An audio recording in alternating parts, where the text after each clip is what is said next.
Hi, I'm Crystal. And I'm Tara. And you're listening to the Rom-Com Detectives.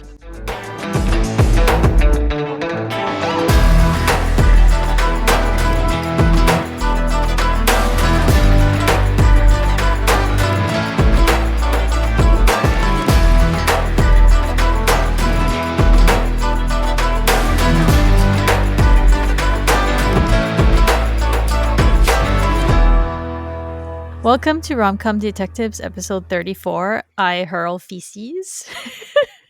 Today, Tara. Gonna be one of those. Today, Tara and I will be talking about the 12th episode of Lucifer Season 1, hashtag Team Lucifer. Ooh, we're at the penultimate. This episode originally aired on April 18, 2016 and was written by Ildi Moldrovich and was directed by Greg Beeman. Before we get into the episode, I just wanted to mention that today's episode is sponsored by author Jody Wenner. Jody is a friend and writer, and we're giving away a copy of her ebook. It's her newest release called True Crime Lovers. So it should be right up right up the alley of all you cozy mystery, police procedural kind of fans. And Jody is great. Yay! Yeah. So, a quick synopsis of the book. Autumn White loves eating comfort food while reading in bed. She also loves pinching pennies like it's her job. She doesn't love the stupidly handsome trainer her mother Bunny was working with shortly before her untimely and unusual death. As an avid fan of true crime, Autumn can't help but feel something is amiss, so she follows Bunny's money trail down a rabbit hole. While playing detective, she runs into the perfectly perfect personal trainer at each turn. Soon, she learns exercise isn't the killer she should have been worrying about all along. I love that. So to enter, you can head over to romcomdetectives.com/truecrimelovers. That's all one word. And we'll have various ways for you to enter, such as commenting or sharing the giveaway on social media, or you can leave us a podcast review. That would be really appreciated. But yeah, we're excited about that. Hope you guys enjoy it. Okay, let's go to the case briefing. Victim, Rose Davis. She was only 19, although she didn't look 19 to me. We actually have know that 19-year-olds are always played by like 35-year-olds. That's how it goes. There's actually 3 victims though in this one. There's the original one, there's Corazon, who was her boyfriend, and then at the end there's a street preacher. So cause of death, I think with Rose and Corazon it was both stabbing. Yeah? Yes. And then the street preacher was killed with a gun. Motive, devil worship. The killer was Malcolm.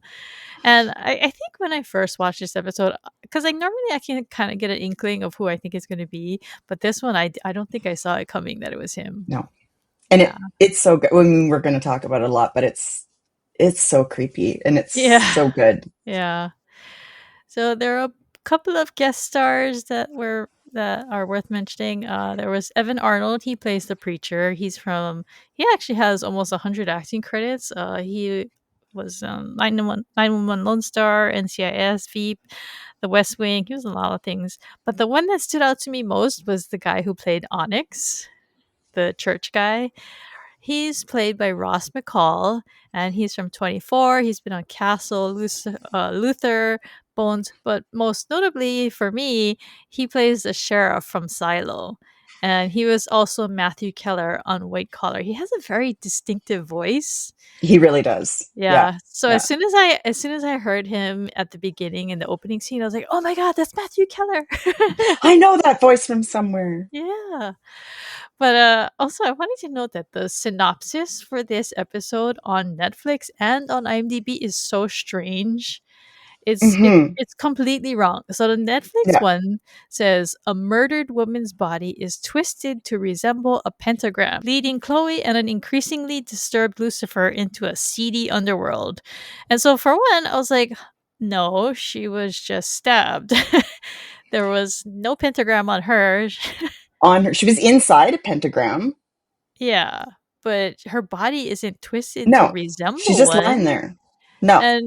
And what seedy underworld do they go into? devil worship, I I mean, guess. I It's mean, it not turned out. more or less seedy than, their other cases. Anyway, the one on IMDb is even, yeah, it says the same thing, and it goes into more detail. It says when a woman is found dead on the Hollywood Walk of Fame. I was like, huh? It says with her body twisted into the shape of a pentagram.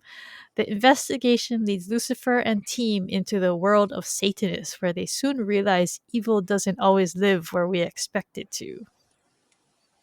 Maybe that was like from an original, Like maybe, a script or something? yeah, like I don't know. That's really strange because I mean, there is no, There's no mention of Holly Walk of Fame, and she's not found outdoors. She's found no, inside. she's in a theater. Yeah, Yeah, it's weird. it's very strange. But I mean, it's really weird to me that that's what it says on Netflix. You know, Yeah, like it's right there, guys. You can watch it. because I mean, IMDb is like Wikipedia, so like anybody can go in there and change it if they have a pro Yes. account. But Netflix, I don't know. Maybe they took it from IMDb without watching it. I don't know. I thought the same thing when I read, because every time I hit pause, that little synopsis was Yeah, at the bottom, yeah, and I'm like, yeah. it's not That's really accurate. yeah, no. It's from an alternate timeline. Yeah, the I would say the darkest timeline, but we all know that we we live there. All right, let's get to the episode breakdown. So it starts with some kind of devil worship sacrificial ceremony. A woman in white is stabbed, but she's just pretend stabbed. And then she's carried into another room and she wakes up and she's with her someone who seems like her boyfriend because she's like, oh, that was so hot. And then he says it's time to have fun with the real Lucifer. And then she screams as a knife comes down to kill her. But I was confused by this after I watched the episode because, like, after you find out who it was, I was just like, wait, how did it actually happen then? Like, Hmm. if it's Malcolm, like, what is he talking about? And then, I mean, I don't know, was it all just misdirection? I thought the same thing, and was also very like, what exactly? Yeah. uh, like I think I wondered whether or not if maybe Malcolm was just like infiltrating there, or maybe the boyfriend really did do this murder and then I He don't know. took the body? Yeah, I don't know. It's weird. Yeah. And it's not like all the other rest of the people, because there weren't other people around for that one, were there? Yeah, I think it was just the two of them, it seemed like. It was just, like, some kind of foreplay Hmm. between them, right? As you do, I guess. But like, yeah, it's like, and if it wasn't, maybe I guess Malcolm came out of nowhere and like killed her, and the boyfriend ran away because he And was then hard to find. And then by the time they found him, he was dead. So it doesn't really. yeah, we're gonna have to talk a little bit more about the knife too, because there's the whole missing knife Hmm. thing, and I don't think that ever comes Hmm. back. So No, that's true. okay, so next it goes to the penthouse. I like this scene.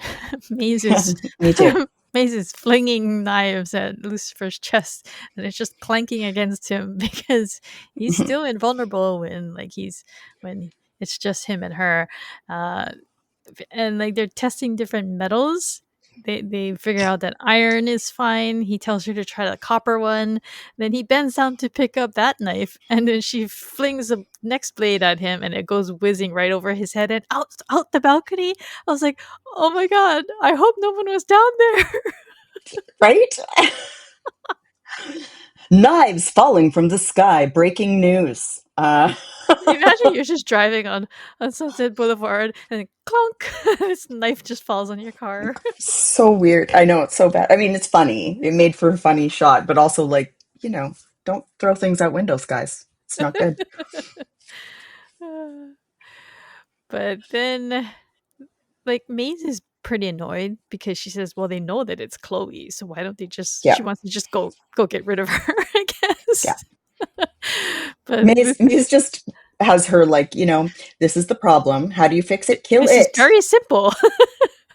It's a Kill very the simple problem. solution. Just Maze's flowchart is very short. Yes, it is. Is this a problem? Yes, kill it. Is this a problem? No. Might it become a problem? Kill it.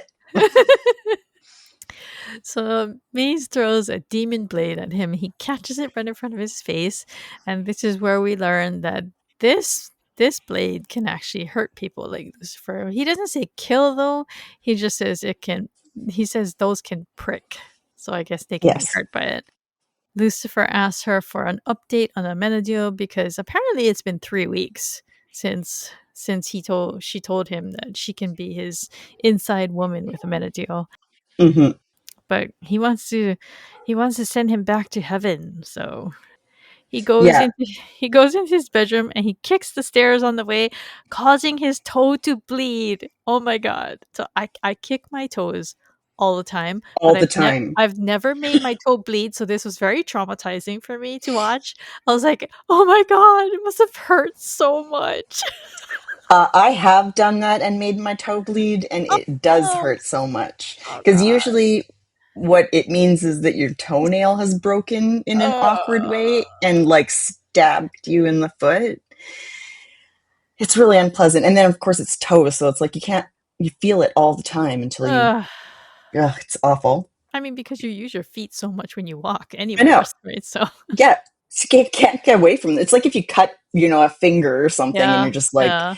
well, I'm going to feel that and keep breaking it open for the next 25 to 30 business years. Like, So Lucifer says now he know they know that he's also weak to Italian marble, but then Maze nods toward the elevator because she knows that Chloe's on her way up, so that's why he was able to bleed by kicking his stairs. yeah. Chloe had entered the vulnerability, The bubble. radius. That's But she wants to know where he's been because apparently she's been calling and calling him for those 3 weeks and he's been avoiding her.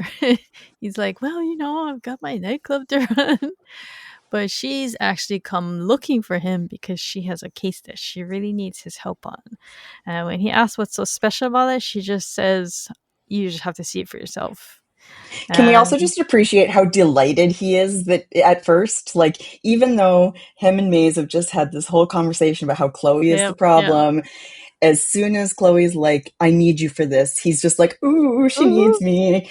And then Maze looks at him and he's like, I mean, no, I'm fine. I don't have. There's so many like good face acting moments in Yeah, this episode. yeah.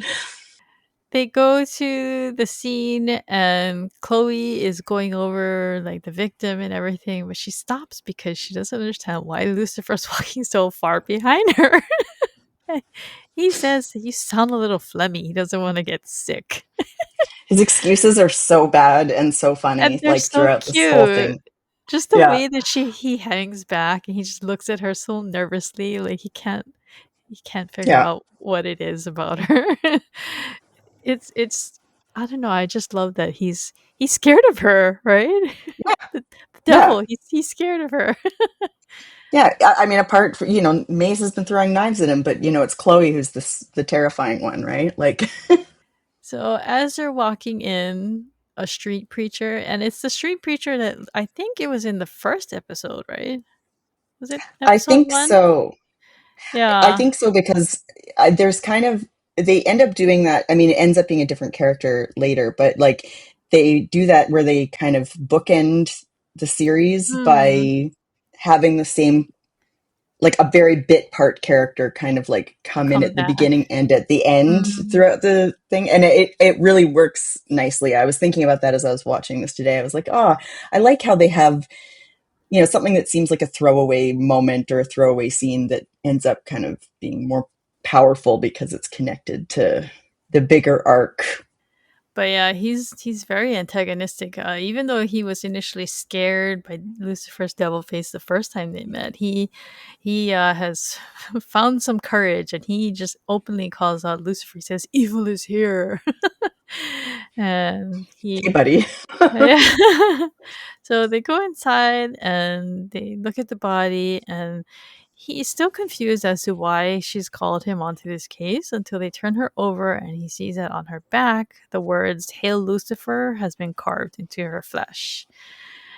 And I mean, it's pretty gross, right? Yeah, It's gory. it's disturbing.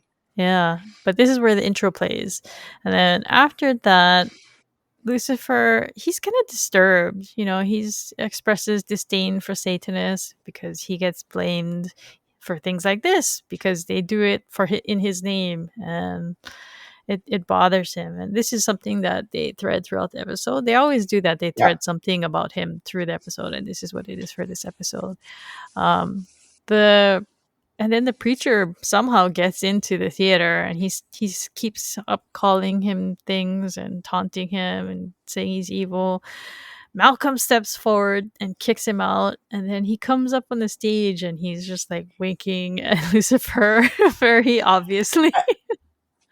I love Lucifer's reactions, Yeah. especially to Malcolm, like from throughout the whole season, but in this episode in particular, he's just so like, why are you here? Like, what? Why are you in my space? And Malcolm keeps pushing this, like in lots of ways, as we'll probably discuss. But it's it is such an interesting way to show how uncomfortable Malcolm makes, like not scared or anything like that, but just it's like, I don't know, you keep looking down and there's like some bug crawling up your leg or something. Like it's just, ugh, He just has you're this gross. stalker fanboy kind of vibe He coming off really him. does. He Like really does. Kevin Rankin is really good at this. He's so good. The progression of Yeah. his crazy is really good and really terrifying, honestly. But Chloe asks if they know each other, and they're like, no, no. And Well, then, that's the thing. Lucifer doesn't say anything because he wouldn't lie, right? yeah, yeah. But Malcolm immediately jumps in with, "Nope, nope, uh, just helping out here." Yeah, It is such an awkward scene because the last time they saw each other, I mean, he was yeah, trying to kill him. He was there yeah. to murder him. He actually invites Lucifer to go out for a drink too. It's like, dude, this is not a bygones be bygones kind of situation. No, no, you're not buddies. You know what it is too? It is exactly the fan reaction where sometimes, like, a fan thinks they know the Yeah. person that they're a big fan of and has that like parasocial relationship with them, and you're like, hey, I don't know you and I don't want to know you, so if you could just I'd like you to stop touching me now. Something I bet Lucifer has never said before. honestly, like it really resonates because you can tell Malcolm is invading Lucifer's space and he's just Yeah. not happy about it, while also being disturbed by the other stuff that's happening around him, right? So, talking about threading something throughout an episode, Dan's thing is trying to talk to Chloe about their relationship while they're working. Yeah. Yeah. Because it's the only time that he's been able to get her, cornered and willing to talk to him. But yeah, she brushes him off and she notes that the victim has I had never heard of this before in my life. Subdermal implants. I guess it's just some kind of plastic stuff that you get stuck under your skin so that it looks like you Yeah. have words under you. Ugh. I don't know. It's really gross, and I don't. I'm sorry, like not to shame, but like, ooh, it Yeah. looks like bugs under your skin. I don't know. It just grossed me out. Dan says that he and Malcolm are going to try to track down those, and Chloe says that she's going to go talk to the victim's dad at her apartment. And Lucifer, he's still standing far away from Chloe. He's like, "Oh, what's the address?" And once she gives it, he's like, he's out of there. He's like, "I'll meet you there. You're a wretched driver." She's like, since when? So at Rose's apartment, they're talking to the father, and Lucifer asks about the implants. Meanwhile, Chloe's looking around and she notices that there's a groove in the floor and that the bookshelf has probably been moved a lot. So she discovers a hidden staircase. And oh, I got really excited about this because Lucifer gets excited and he walks over and he yells up the staircase, "Hello, bad guys." Yes, not the first or last time that this will happen throughout. No, I mean, is it though? Like, no, has he said this at all It before might not. in the It season? might. No, I think he hasn't. I think this might be the first, The but it won't first be the time, yeah. last. So when he said it, I was like, "Oh, there it is, that line." Yeah. But yeah, so upstairs they find a whole creepy secret evil room, and I was just like thinking, "Wow, this apartment is pretty big." Right? Like it's just randomly. Who has that extra space? I wish I had that extra space. I know. I mean, her apartment looked kind of like normal small apartment, but then there's that Yeah. whole upstairs. It's like, oh, is it actually just a house? Like a small house? I feel like maybe it was a house that had been broken into. I mean, that happens in Vancouver a lot. Like Uh, sort of big old houses that used to be a single family home that have since been like subdivided into multiple tiny units that we pay too much for. So if she was in the upstairs like unit, it might have had connection to the attic, which mm, I think is the something mm. about the windows too gave very old house subdivision to me. But this is LA though, so Is it? Is it though? something I will call into question later too. Okay, so there's a bowl It's up very there. rainy again. Once again Yeah, in LA, yeah, it's very yeah. rainy.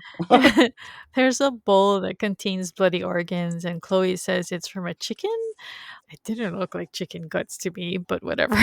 There was like a chicken foot in Oh, there. was there? Yeah. Lucifer rejects it on the basis of salmonella. It's like, is this meant to be an offering for me? No. Ew. But the father is just like, she wouldn't have sacrificed herself. And Lucifer Hmm. takes this moment to make a remark about how even the people close to you can turn on you. Yeah. The look that Chloe gives him is like, what is your problem?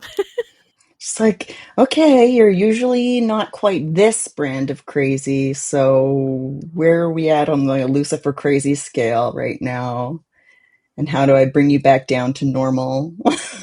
But there's a big book up there, and Chloe finds an inscription inside that it's written to Corazon from Rose. So right around then, Dan calls and he tells her that they found the person who put those implants into the victim, and they find out that she had come in a couple weeks ago with this guy Corazon, but the lady who put them in doesn't know what they mean. And then Malcolm is there behind Dan. He's making some fake friendly. He's just doing this Friends whole. fight. Yeah, his I mean, because really the last time they saw each other or whatever, the last time we saw them see each other, because probably with 3 weeks in between they would have crossed paths, but let's leave that timing Well, plot hole I aside. mean, in the But last episode, he had told them that they were going to be partners, right? So awkward. yeah, right? Like, because 3 weeks ago, they say that 3 weeks ago was when Malcolm broke up with Chloe via Chloe. text, and Yeah. didn't that happen after they were already like partners Yeah, again? I think Because so. and so like the last time we saw Malcolm with Dan, it was like Dan zip tied in the Yeah. basement, and Malcolm was now eating Malcolm's basement like food. And somehow he's still alive from eating that basement food. somehow, I guess, TV. gross. It's a TV miracle. He'd probably have eaten the chicken foot too if he'd been there. Gross. Ew. Sorry, sorry. Ew. Okay, so next he goes out to the parking lot, and it's Malcolm, and Amenadiel throws him against a column and demands to know why Lucifer's still alive. But Malcolm he's at the top of his, he feels on top of the world. He's just like, well, Yeah. Lucifer told me that you can't touch me. Hmm. And he shows him that he got the coin from Lucifer, and they don't really. Amenadiel doesn't say anything, but it must be a significant thing for him to see Yeah. that he has the coin. Like he must know that Lucifer offered him something pretty big to get out of it. So that Yeah. probably explains right there how it happened. This is where Malcolm says, "Unless you have a better offer, hashtag Team Lucifer." So that's the episode title spoken by Malcolm. Getting crazier by the minute. So at the station, Lucifer's reading that book that they found in the creepy secret evil room, and he's saying, Yeah. "Hey, you know, the writing is atrocious, but it's not half bad. It's got good things to say." And then he finds a whole chapter on sex, and he likes that. Yes. He decides it's not such a bad book after So all. meanwhile, Chloe is at her desk and she's got the implants on a tray and she's trying to figure out what the letters she thinks they're letters and she's trying to figure out what they say and she comes up with some hilariously bad guesses, one of which is I hurl feces, which is where we got her episode title from. Oh my The god. way she says it too, it's like I hurl Feces? feces. Because she knows it's not spelled like that, but she's trying to make it work. Exactly. Yes. Yes. Exactly. The look on her face while she's doing this so is so cute and so Chloe. She has so many great faces in this episode. Like, just, I think you could watch it with the sound off and still be totally amused just by Lauren German's faces. Also, I had to go back just to check to make sure she wasn't actually touching them with her hands. Ew, gross. Yeah, no, she So had yeah, little tweezery she had things. tweezers. Oh, I was very relieved Hmm. Yeah. because Lucifer would probably just just as touch a them. yeah, because just as a reminder, these things were dug out of the victim's skin. So Yes. that's why I'm Hmm. like icked out about it. Yeah. But she demands that Lucifer come over and help her because again, he's keeping his distance from her. He's like standing like a couple desks away from her pretty much. Sitting on another dude's desk, which as soon as he gets up to walk over, the dude is like, oh. But he looks at it and he figures it out immediately. He tells her that it's Latin, it's Filihircus, which means children of the goat. And he expressed it. This came up in the last episode Yes. with Tara's favorite scene with Amenadu and Maze, how he claimed that he's responsible for the goat, The goat thing. the goat And then thing. here we get Lucifer's like, why am I associated with goats? I don't even like their cheese, which is, I mean, there's that's wrong. Like goat cheese is delicious, so I I So disagree. speaking of wrong, there's a small gaffe here in that Lucifer says Hilifircus instead of Filihircus. And I mean, Yes, yeah. I noticed that too, and I was He like, reverses it. But she does type it out correctly because yes. he tells her it means children of the goat. So Chloe goes and Googles this and it takes her No, she straight. does not. She looks it up on Bing.com. This season is Oh, sponsored by Microsoft. Remember? sorry. Oh my god. Well, maybe that's why I took her straight to the website. Bing is so accurate. I was like, wait a second. Yeah, no, Bing. I was like, who uses Bing? Come on now. Like, especially back in 2016. I'm sorry. Nobody. Call but us, Microsoft. You can sponsor our show. It's fine. but she finds out that she finds this church website and it's paywall that because people have to apply and they have to pay an entrance fee and she's like screw this, there's got to be some other faster way. And she's pretty smart. She goes to the member login and she just types in Philly Hercus, although I was just like, wait, are passwords allowed to have spaces? They are now. Oh They are really? now. No, I don't think they Oh. are, but I'm just like in the imaginary world of this website, sponsored by Bing.com. Um,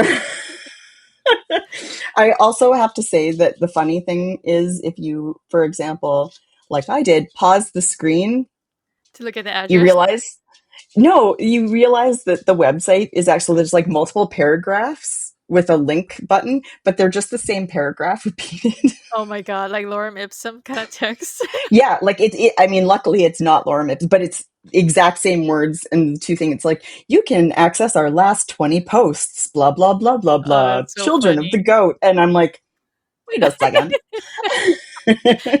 Well, see, it also explains why Chloe was able to just get in on her own. Yeah, not the most like advanced Secure. Which I also want to point out.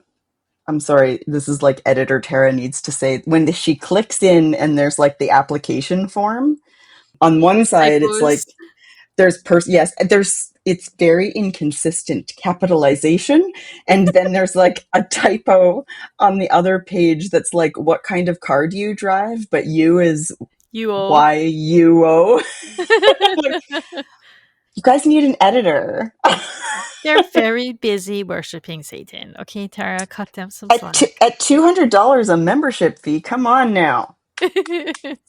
But I mean, when you look at their monthly meeting when they go there later, they don't seem to have a whole lot of members. So maybe they're They strapped for don't, yet they cash. do have a very fancy house Fancy slash. house. I know. I know. I was thinking that too. But so she brings up it just so happens that their next monthly meeting is happening today. Please bring uh your own Bible and supplies. I just think that's really funny. but yeah, so she writes it down and she looks up, but Lucifer's already headed out the door. He's already at that point. He's like, I'll meet you there. uh, She's so befuddled by it. It's so funny. so when they get there, and yeah, it's a really nice house with a lot of rain on the ground A lot of rain. and all over her They, car too. it's weird. I mean, that is one thing. LA is known for its really rainy weather. Very green, rainy, mossy. But so she gets there and he's waiting for her. And it's so funny that like he'll like wait around for her and he'll like do things with her, but he just doesn't want to be in a car with her, I guess. Yeah, that's too close. There's no escape route. But she gets there and she's like, okay, you're being a freak. And she's like, what is wrong with you? And he's like, it's nothing. But she realizes, oh, it's their vulnerability conversation. And he admits that it is. And she is just like, it's I such a, mean, the way she's. yeah. She's like, I get a little bit of touchy feely with you. Yeah. And she's like, all I meant was that I can trust you. And he's like, mm-hmm. And then they have an exchange where they're like, okay, okay, okay, okay, okay. And then they like go to the door. She bangs on the door and a ominous looking man in a cloak answers.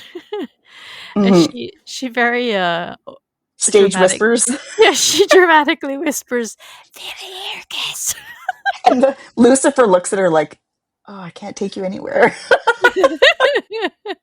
But he tries a couple other random phrases, and the guy's like, "Well, you got it right the first time, but you're not allowed in because today's private." So, fun fact: I didn't know. Like one of the things he says is, what was the first thing he guessed? Habeas Lucifer? corpus. Habeas Yeah. corpus. Yeah. And then he says Baba Booey, and I didn't know what that was, so I googled it. And apparently, it's a pop culture reference that originated on the Howard Stern show by one of Hmm. the producers, and people began to use it as something disruptive to yell on prank calls and at sports events at athletes. Chloe pushes Lucifer forward, and she's like, "How about we get in with the real Lucifer?" Too too private for Lucifer himself. And the guy goes, "You're supposed to be blonde." And this is a reference to the comics because, yeah, Yeah. in Neil Gaiman's comics, Lucifer is blonde. Yes. And Lucifer's, And also the spin-offs that were made of the same character from Neil Gaiman's comics, which I have a different reference for later. But yeah, he was basically like David Bowie-esque, you know. yeah, yeah. But yeah, Lucifer. I get that a lot. The man asks him for some ID, Do you which have ID from the devil? is from the devil. Yes, let me get out my driver's license from hell. It's I just my mean, picture and it says, I do what I want. some people would argue that the DMV is in fact hell, so Yes, yes. Having had to deal with it a couple of times while living in the US. I agree. I agree. I ended up in a hell loop of a DMV experience once, where no matter what piece of paper with my address I pulled out, the lady was like, "No, not that," and I'm like, "Okay, I I did look this up before I came." Yeah, my husband had the same gone through the same thing like this past summer. He brought down everything and there Everything. She and then there eventually did capitulate, I will say, but I had to like basically swear a blood oath and like, yeah, well, it was it wild. was it was different for my husband because he brought all these things. He had to go get all these things and he brought it all and they were like, "Oh, it's just a renewal. You don't need it." And he was just like, "Are you kidding me?" Yeah. I've Oh, I've also had that experience in a different place, like different times you reach, because you, especially when you know you're going to be dealing with bureaucracy, you're just like, mhm. okay, I'm gonna how do cover all I my bases. cover? And then sometimes they're just like, yeah, no, go on, it's fine. And you're like, but you don't want the itemized list of everything that's in every single one of the boxes that I packed before I moved over the border? No, you But don't? Okay. I came prepared. Yeah. Uh, but yeah, so basically Lucifer needs Chloe out of the way so that he can actually show his ID. And so he sends her back to the car and she's like, "What am I? Your dog?" And but she does go and as soon as she turns around to leave, he flashes his devil eyes and the guy like lets out this girly Screams like scream. a girl and runs off. It was so good. And There's then so many like really awesome little back and little forth moments, or little banter moments, or like little expression exchanges in this episode that just tickled me. yeah, And this was yeah. one of them. It's the little things, and they all add up to make something so good. Yeah. And then Chloe turns around and he's like, "After you, detective." And she's like, I had my ID "Why?" after all. So they peek inside, and there's some kind of ceremony going on, and Chloe realizes, oh, it's not a sacrificial ceremony; it's a memorial for the victim Rose.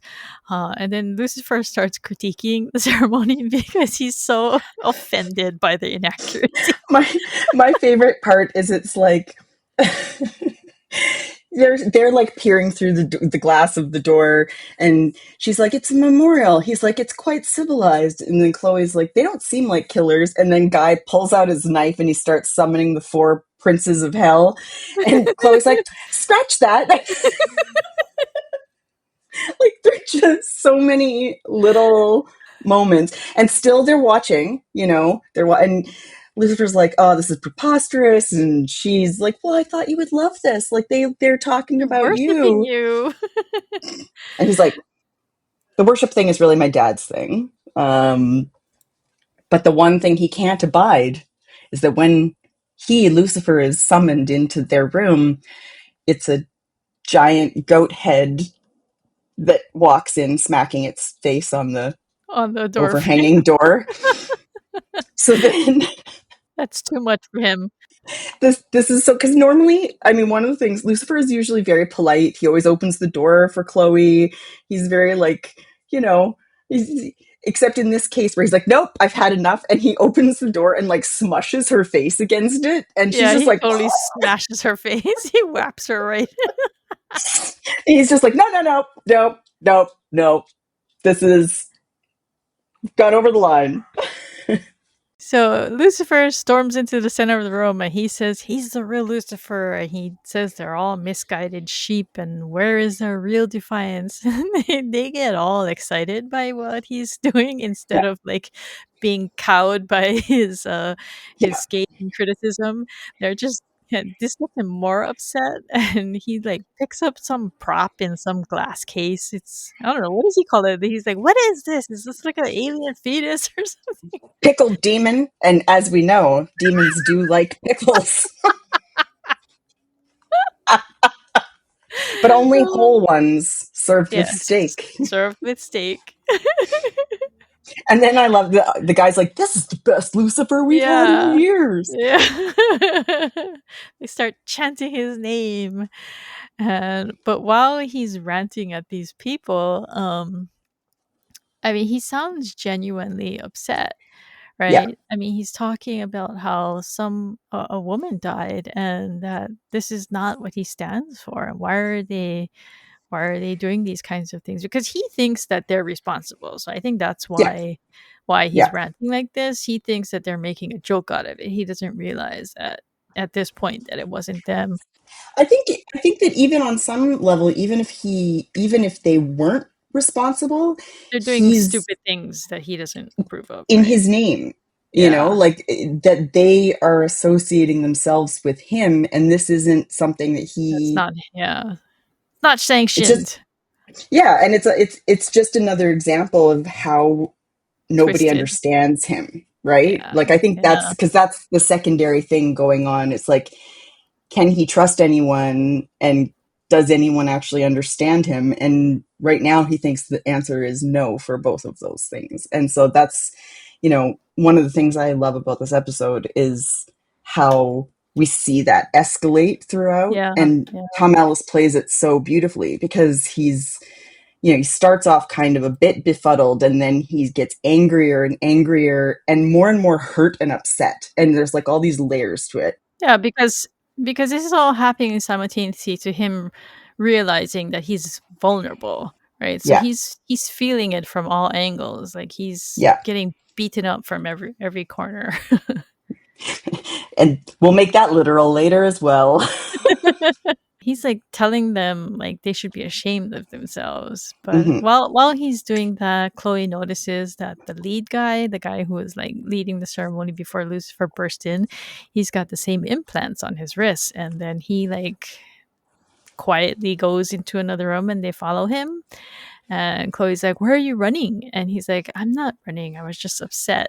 And Lucifer uses his power on him and he gets him to admit that he wants to kill the guy who killed Rose. And then he wants to get out of this church business because Yeah.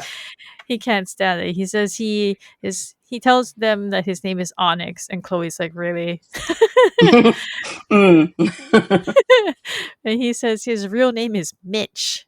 He's been in the church for 12 years, and before he knew it, he was the high priest. And he says the whole thing is a joke, but that the church attracts a lot of weirdos who take it too seriously, which kind of seems like the guy.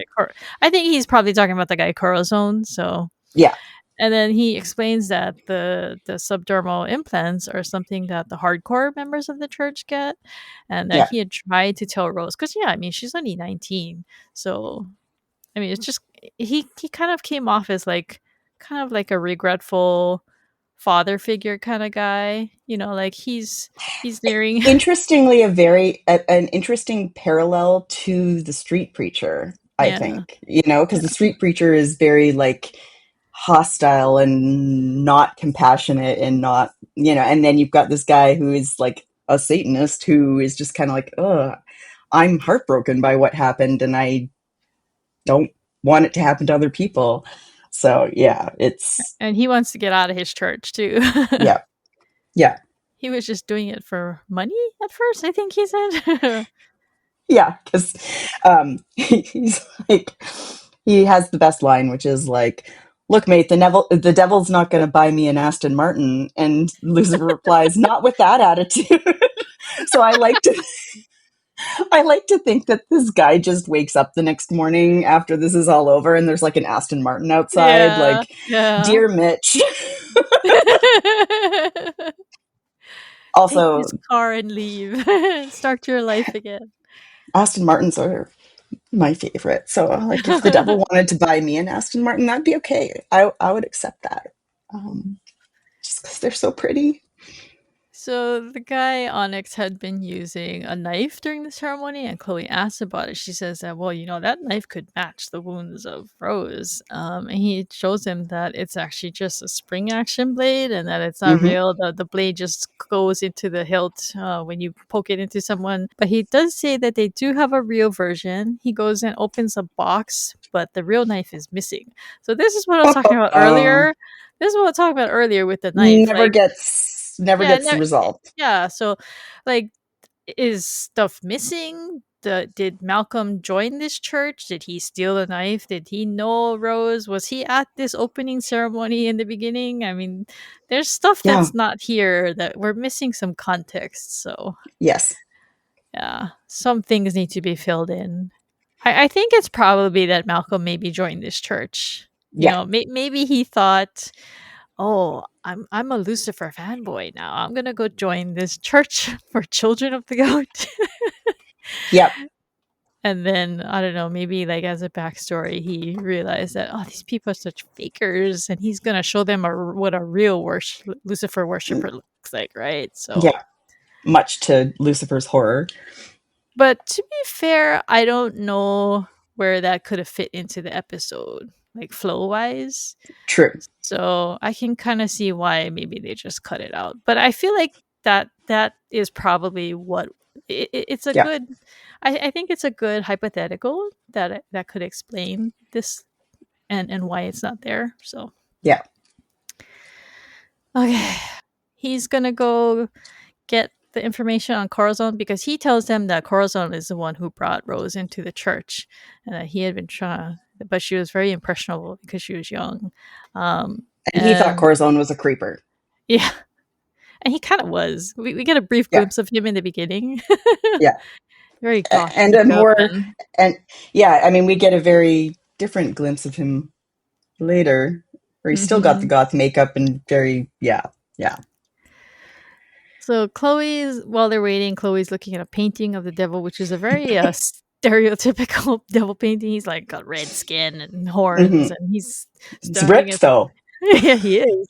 He's standing in front of a burning building.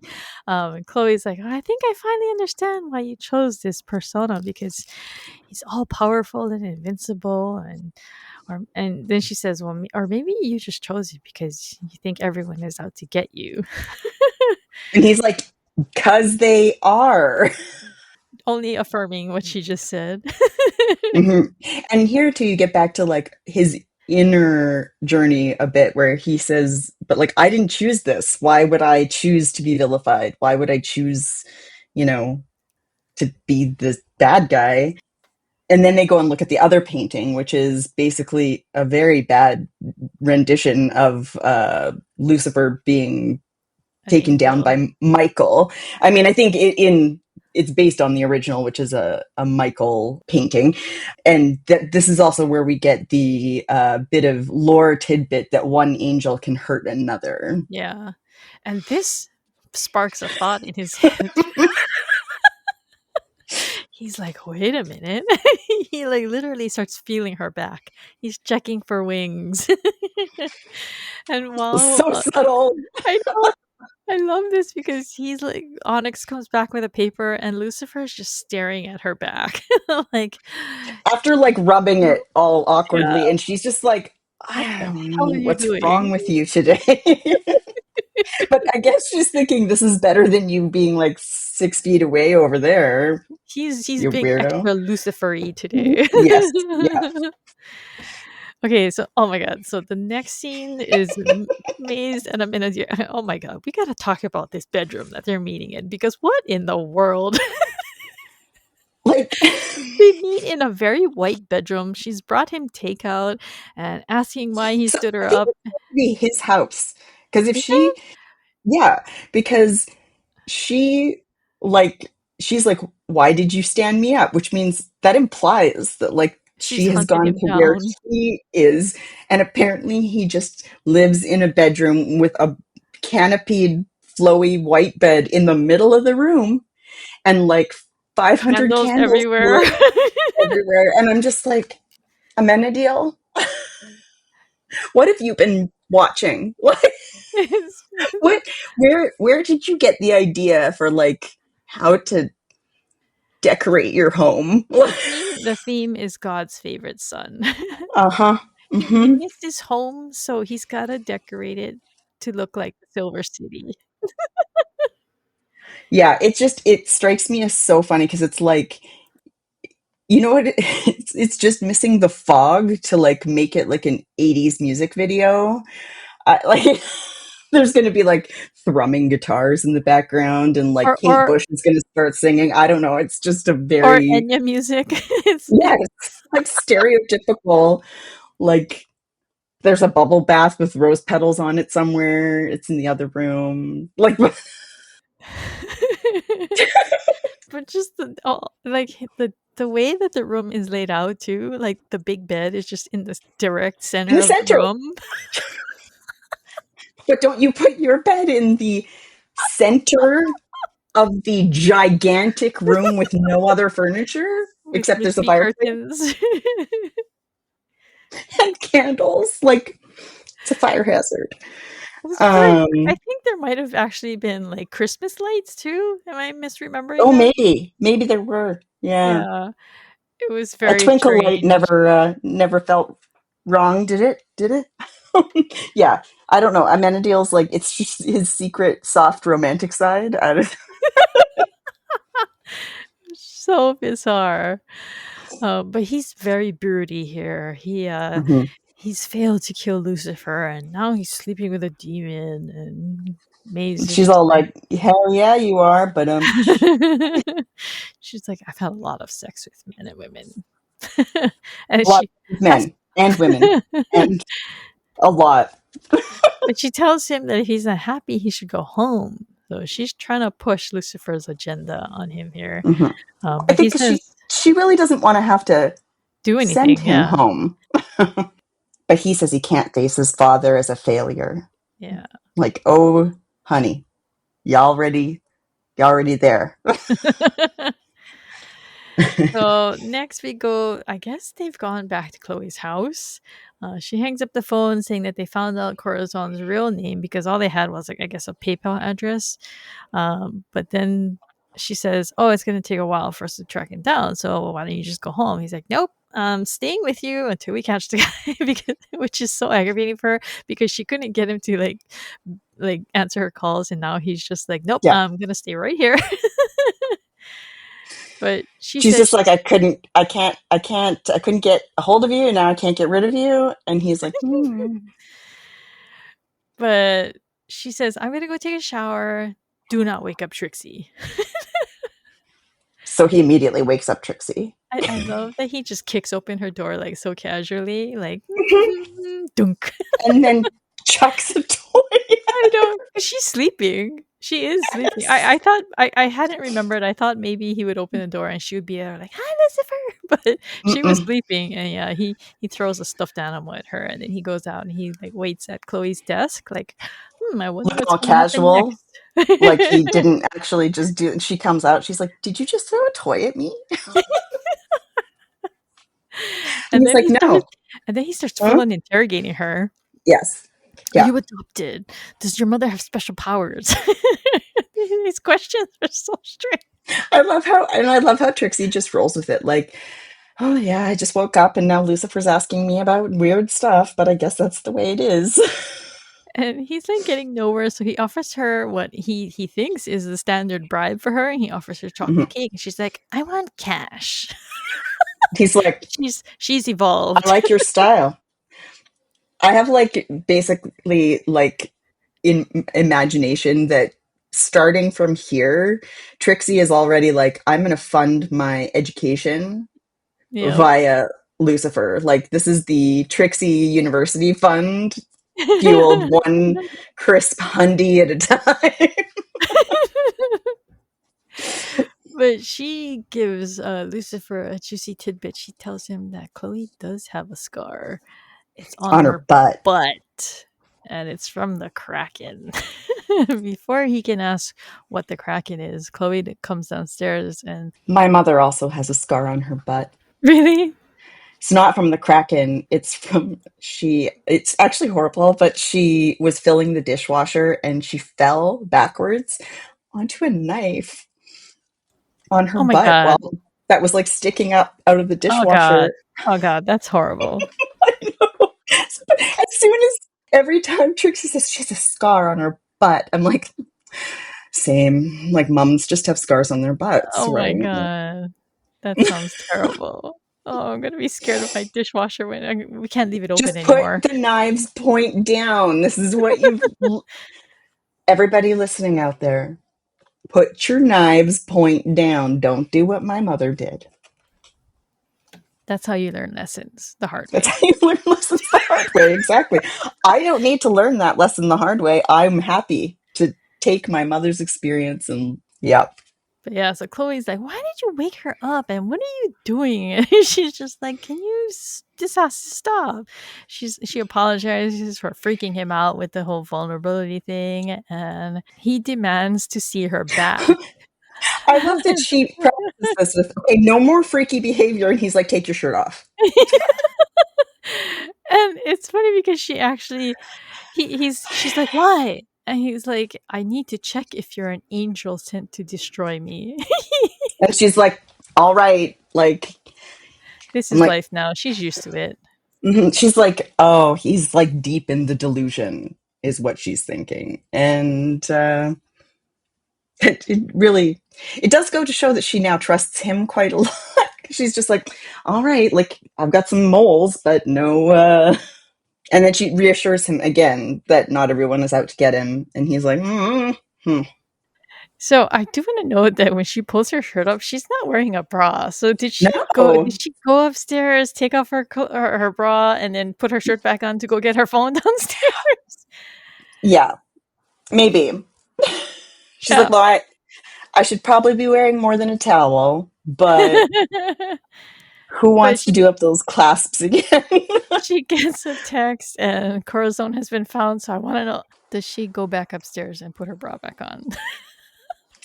Bra Watch 2025.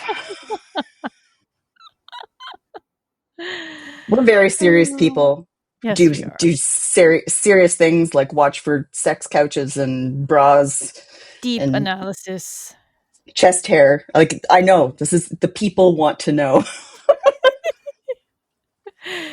Okay, so now they go down to a warehouse, and the guy's name of Corazon's name is Mike Once again, Carey. I ask, who is looking after Trixie?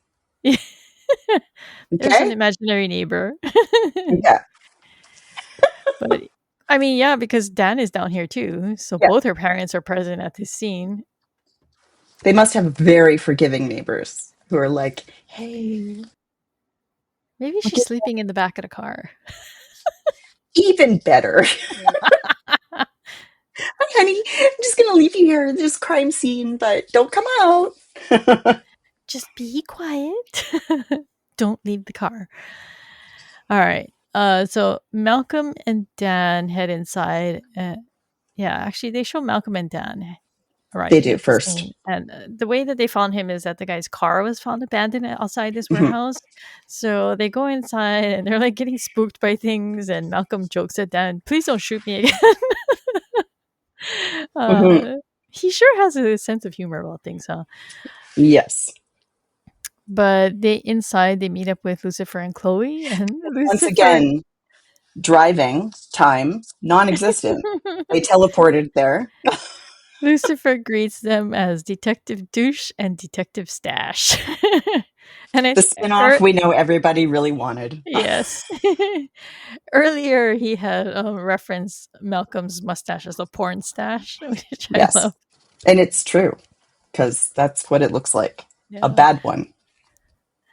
So blood drips down on them, and they look up and they see Corazon has been murdered, and he's got the pentagram carved onto him. So, Hmm. like earlier, we talked about how they were saying that a woman was bent into the shape of a pentagram, but this is where the pentagram comes in. So, Yeah, yeah, it's carved onto his like stomach area or something. It's pretty gruesome because it he's like is. left hanging up on the ceiling from some kind of Dripping. wire thing. Yeah. Yeah. So they call the crime people in, and Malcolm asks Lucifer, "Well, hey, what do you think about all this?" And even though, like, knowing that he was the guy, like I said, like the first time I watched it, I didn't pick up on why he might have been asking these things. I mean, on Yeah, rewatch, you understand. because he really sells it as this kind of like I'm just trying to be friends, man. friends with the devil. Like we know that he knows that Lucifer is really Lucifer, Yeah. and you can see how uncomfortable it, because nobody else actually believes that Lucifer is Lucifer at this point. Like no one knows except for like no humans know except for Malcolm, and his reaction to it is like very Let's be unpleasant. friends. And well, I guess, and the other person who knows is the street preacher, Mm, and that is very like he's like I hate you and I want to destroy you and so the people who actually know who Lucifer is are both repulsive to him. kind kind of repulsive in different ways, and I think that they handled that really well. Yeah. Like that's what he thinks will happen with people. And so Lucifer tells Malcolm that it's been a long time since he's encountered genuine evil. Hmm. And the way that Malcolm reacts to this is he looks kind of like a combination of pleased and curious, I guess. Hmm. A little bit proud. Yeah. Like, Yeah. and Lucifer is unhappy. Like Yeah. Lucifer is distressed by Yeah. this. And so Chloe notes that she sees like some red stuff and she actually touches it and sniffs it. And she says it's actually red How paint. It's not Mulder of red. her. I know, really, yeah. It's like, girl, why don't you just get some crime scene guy to confirm it for Next season we'll have you? Ella. It's okay. But she suspects that it's words, and so her and Dan go and stand farther back, and they notice that on several different containers or whatever it is inside of this warehouse, it spells out Morning Star. And so Dan suggests that maybe it does have something to do with their Lucifer. And he says, well, if it does, then there's a conflict of interest here. And Chloe like can't believe he's saying that, and Lucifer is all overhears him, and he's like, yeah, what does that mean? And Hmm. he's like, he's actually angry here at this insinuation because he says, you know, these kids were in. It's funny that he calls them kids because I mean, I guess like the girl, I would say she can still be considered a kid because she was 19, but the guy seemed older, but he still called them kids. I think to Lucifer, right? Yeah, because he's an immortal. Yeah, Hmm. And they're so young and stupid and misguided. Like yeah, it's, but it also puts it into that. Like I love that speech because it puts it into a perspective that this isn't the kind of thing that he wants to see, and this isn't the yeah. kind of thing that he would like his name to be attached to. Hmm. And yet, how many times has he seen this kind of stuff happening over the millennia? And they really build on this throughout the show, and that's Hmm. an aspect that I really like because this is such a deep part of Lucifer's trauma. Is Yes. that this? It's not that he's like not just that he's like banished to hell and everything. It's just that his name is forever tainted by Yeah. everybody, Yeah. and it's like he just seems to have this. He knows how to enjoy life among humans, and so Hmm. he seems to like that part of the world, but he also just can't stand the way that people think about him too. It just bothers him so much. Yeah. When the party's over, he wakes up and somebody says, "Oh, the devil made me do it," or there's Mhm. some horrible thing on the news and they blame him. Like it's he can't escape it. Like in a lot of ways, with trauma, that's you have these escapism type behaviors, and a lot of that is what we've seen him do throughout this season, and slowly kind of stop doing because he's finding genuine connection with Mhm. people and or thinks.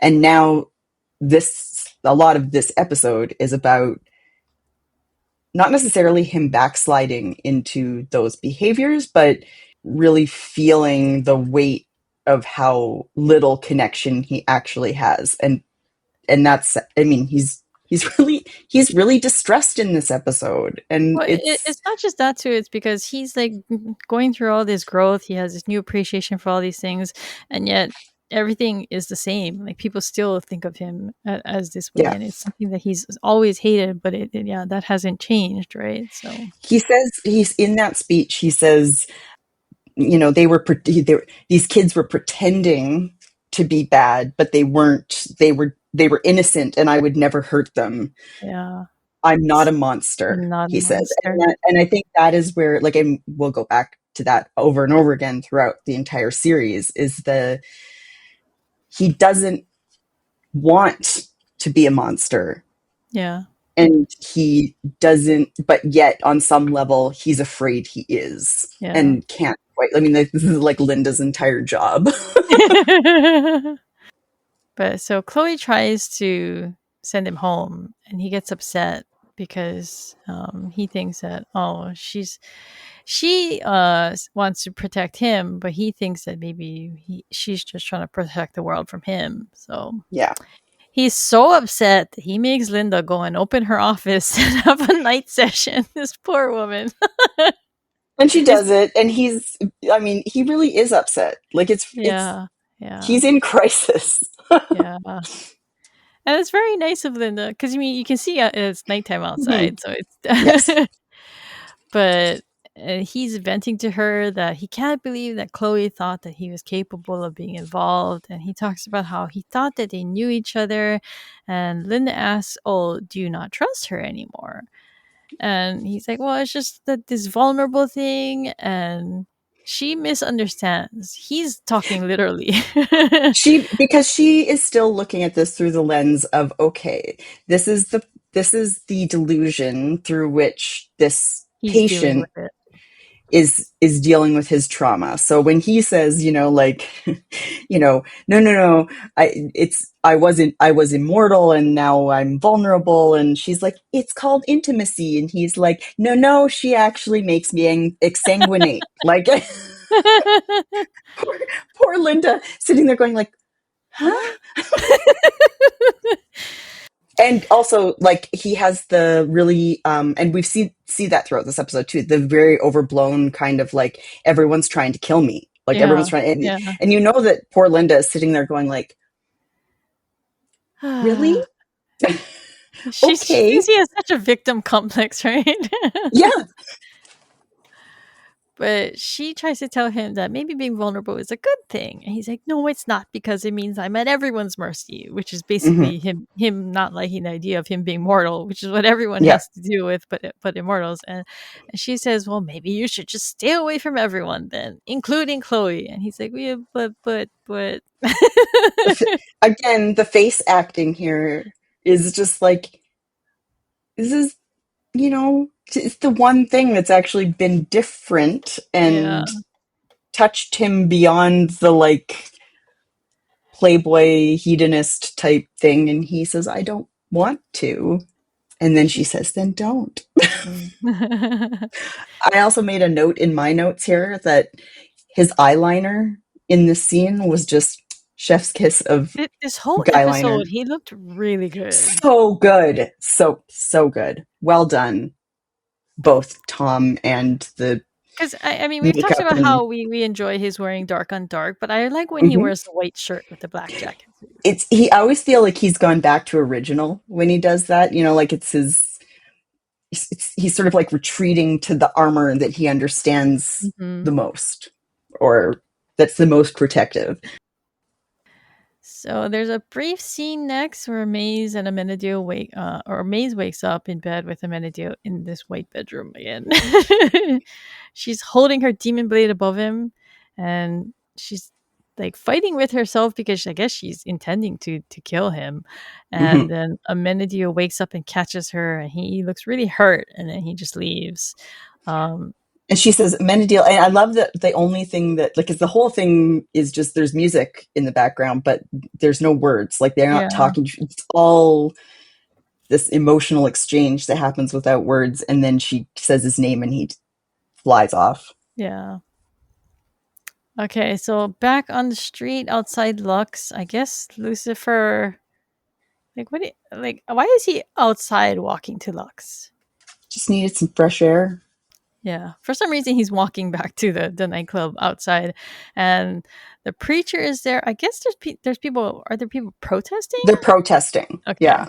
Probably Okay. because of the preacher and Yeah. because all of the, this crime The spree. murders and everything. Yeah. So Yeah. the preacher Lucifer's face again. He's like, I know who you are. And he accuses him of being responsible for the murders. And actually, Lucifer actually loses his temper enough so that he chokes him and he's like lifting him up against the pole. And the guy is like turning red and everything. And Malcolm stops him. And I guess he was there because Chloe said he needed protection. So he Hmm. volunteered. And Lucifer has two super good comebacks to these in this scene that I love. One is like when the preacher says, I know what you really are. Lucifer says, what I am is annoyed. And then when Malcolm says, Chloe thought you might need protection from, weirdos like this, Lucifer's like, what I need is a drink. back at the scene at that warehouse, Dan is once again trying to apologize to Chloe in the middle of a crime scene. It's like trying to walk back his text breakup, saying, Yeah. been trying to think of explanations and none of that makes sense." And I was just like, "Well, what exactly is wrong with just telling her the truth? Just why can't you just text her? That wasn't me. Malcolm stole my phone and did it as a joke. Like, what is wrong with that?" Dan, not too bright. But I mean, Yeah, he has for his the purposes moments. of this show, they needed him Yes. to just stall in his getting back together. Yes. But while they're talking, Chloe notices a cufflink on the ground. It's an M, and Dan points out, "Well, Lucifer wears cufflinks. Maybe he is involved." And then I we just want to be then like, Dan, enough, Dan. Dan, sweetheart, honey, and then no. in the blink of an eye, Chloe is back at the station, and she's got DNA results on Didn't that you know that's cufflink. how it happens? Yeah, it's really That's how, fast. and there's no There's prints, no no DNA, prints, nothing. nothing. It's still the same day. Remember, in LA, every day has roughly 100 to 200 hours in it. So, Okay, uh, so there's a group of cops at a TV in the station, and okay, so is this supposed to be Captain Olivia? I yes. don't. It's not the same actress, but she looks similar, Is it right? not the same actress? I don't think it's the same actress, Hmm. but yeah, that's why I was wondering. I mean, we can go back and check, but I don't think it's her. For one thing, IMDb I will think she tell was us. too short, and I don't know, she Hmm. looks slightly different. But But yes, I do think that this is supposed to be, supposed to be her. Yeah, she tells yeah. Chloe, "Oh, look, your partner's on TV," and it turns out that because the people who were down there on the street while Lucifer and the preacher were having this encounter, they were videoing with their phones, and so the video of Lucifer It choking him went went viral. viral, and of course, by chance, Chloe notices that the preacher is wearing a cufflink, but it's not an M, it's a W. Bum, bum, bum. And Dan is like, "Well, maybe the preacher wears cufflinks too."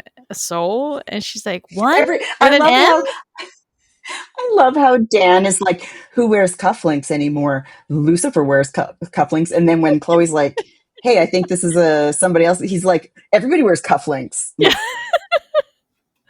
really, consistency Dan? here, man. Dan, you're not doing yourself any favors here, bro. Like, But also, like, they just show like a freeze frame of Lucifer and the preacher. Each of them have like their arms like connected, and Chloe's like, "Yeah, how many people do you know only wear one cufflink with an M?" And I was just like, "What does that mean?" Because you can only see one of his arms, so I how do you know, know that his other arm is missing? I Oh, know. she could have just Oh, said, "That's the exact same cufflink I found. Look." But instead yep, she says, "One with an M?" Oh I my know. goodness. It's a Yeah. little That bit of a moment. at the penthouse, Malcolm has taken a very dejected Lucifer upstairs. He's helping himself to his liquor. Oh my god, this bothered me so much. Well, this is, as you know, my deep thesis on who Yes, pours who drinks. I was like, because at first I was like, wait a second, there's no way that Lucifer poured these. Oh no, he's helping himself to he's the helping liquor. himself. Yeah, And then he like, because Lucifer is like weirdly like dissociating, basically. Like he barely seems to register what's happening. And yeah. it's not until Malcolm like pushes the glass into his hand that Lucifer's like, why are you in my Why are you house? here? Yeah. Yeah, Malcolm is being very schmoozy with Lucifer. He's just like, Their "Ah." parasocial relationship has been taken to a new level. It's like, I saw how they treated you at the crime scene. I got your back. And he's like, maybe you should go get a massage. And Lucifer is just like, ah, what? Why are you here? Like this is not. It's so the acting is so good between them in this Yeah. scene because It's so Malcolm is so cringy. he's so awful, but yet it It's it still genuine, right? and it escalates in a way where I'm like, oh my god, like you are just getting crazier and crazier, and it's scary, but a little too real. Like it's very uncomfortable. What would you think of his dad joke? He's like, I respect the hell out of you. Get it?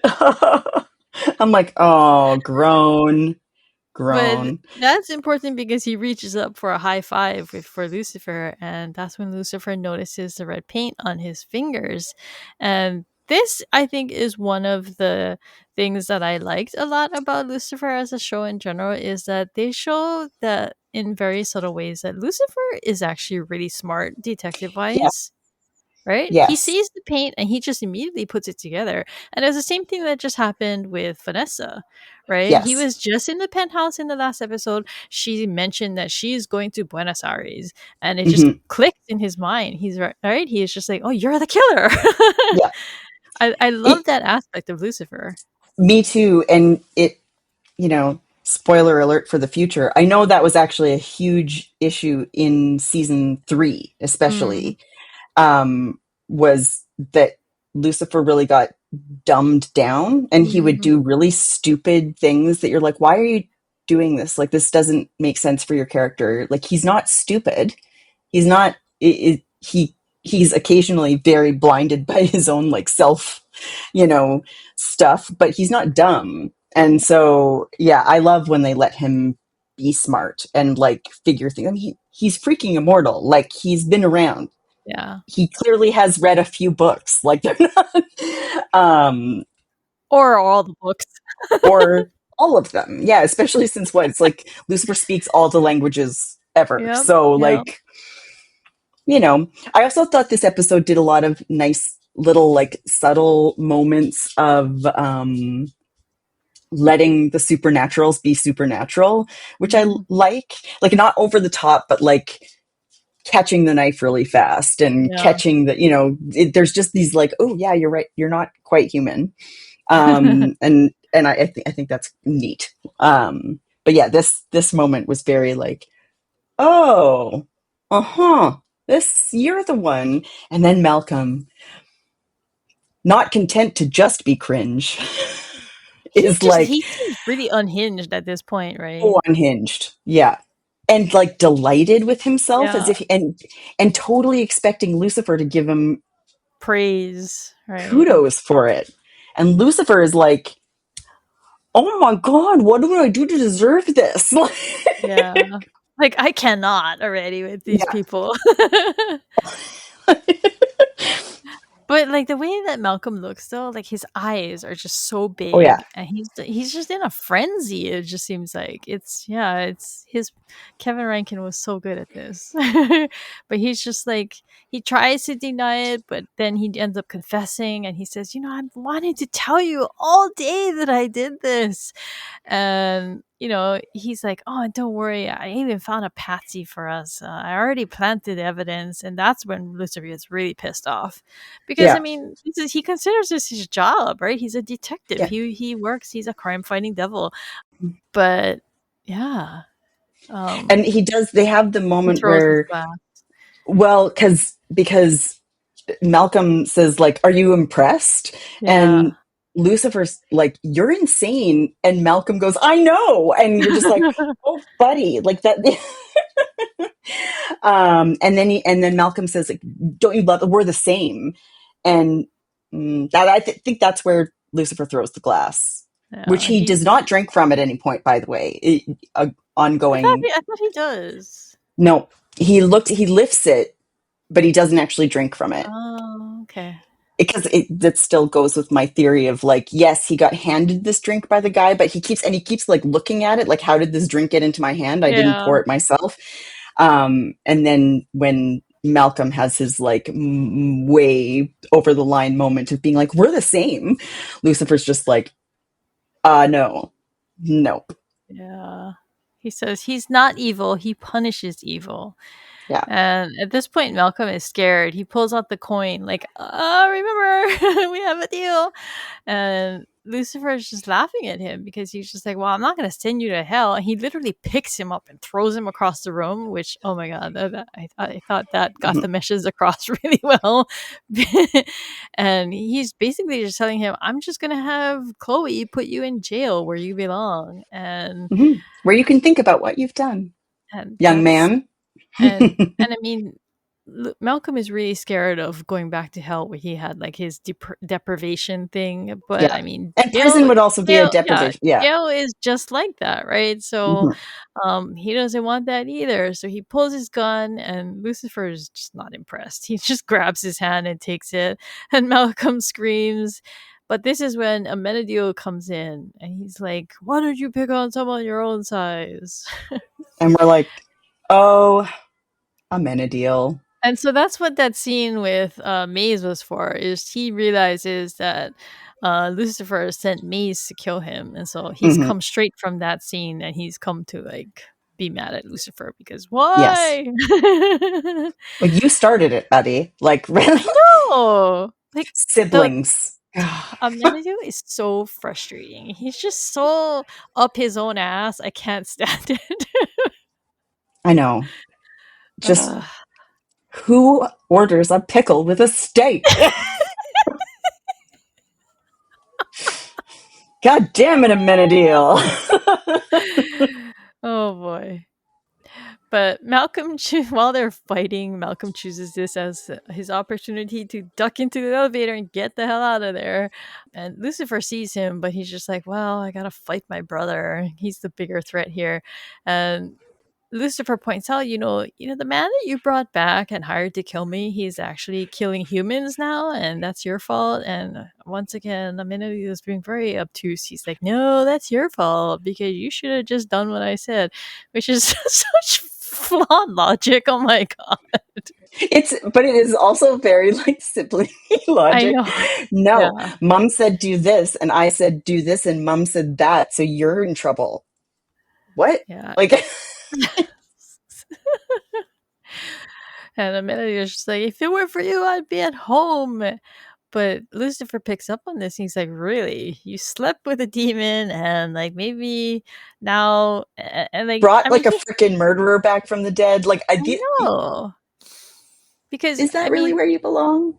right now he knows that Malcolm is responsible for two murders, and like they've been like mutilated too, not just killed. So yeah, I mean, I gotta agree with Lucifer. That's not a Amenadiel. He brought him back. He like put him on Hmm. his track. He made him into this cuckoo person by like threatening him and making him fear hell so much. And yeah, so but they're fighting this whole time. So they had established earlier that angels can hurt angels. So that's why they're like actually hurting each other, and like why Yeah. Lucifer's bleeding and like he's got a bruised face and everything. Because they're punching each other like crazy and they can hurt each other. So, but I Well, and I guess think normally Lucifer doesn't fight back because he says, they "This fought time I'm gonna." earlier. Yeah. They fought Well, earlier around the yeah, whole right. thing of the wings, right? Yeah. Yeah. And Lucifer also ended up getting punched in the face and having Mhm. like blood on his face then, but he didn't fight back at that point. And I think Yeah. that's, you know, kind of been Lucifer's thing, is that like this is like I'm not getting involved with your violence, you know, like I'm not, this isn't my fight.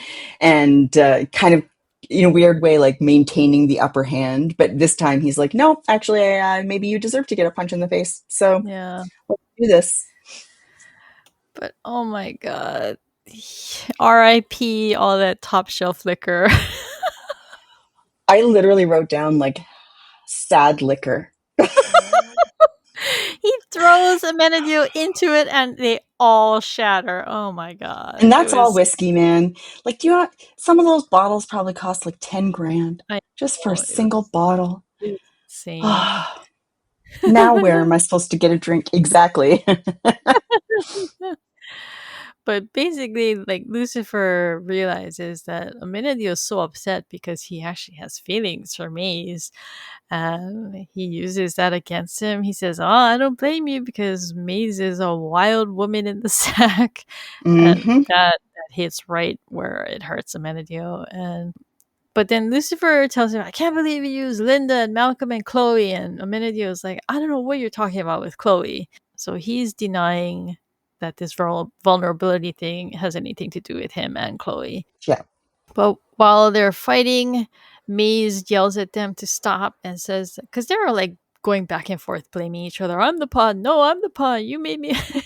Hmm. And she's like, I'm the pawn. You both used me. And I mean, that's true. I mean, they were both using her and they don't have any Yep. regard for for They her do at treat all. her, I mean, that's something that I know I've mentioned before, and that I think, again, is a thing that carries on throughout the series, is one of the flaws, like one of Lucifer's flaws, is the way he treats Maze, because Yeah. always treats Maze a bit like an underling, you know, like a bit like a servant rather than an equal or a partner or any of those things. And this is another one of those ways. He didn't stop to think about whether or not Maze might actually have any feelings for Yeah. Amenadiel too. He just uses her.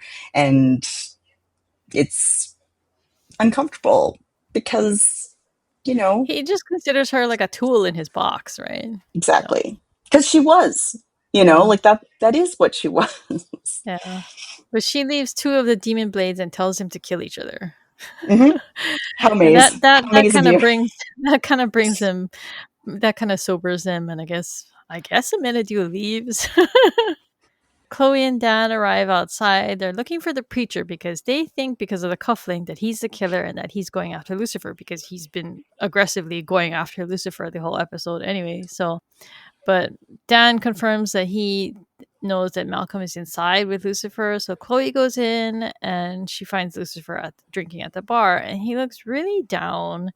And she Sad mentions, Lucifer. yeah, he looks very morose. She mentions, I saw the video. He's like, oh well, that was 5 disasters ago. Then she sees his face and he jokes, you should see the other guy. And so she thinks that he's talking about the preacher. Yeah. And so that's what She's like, I I thought think. I did.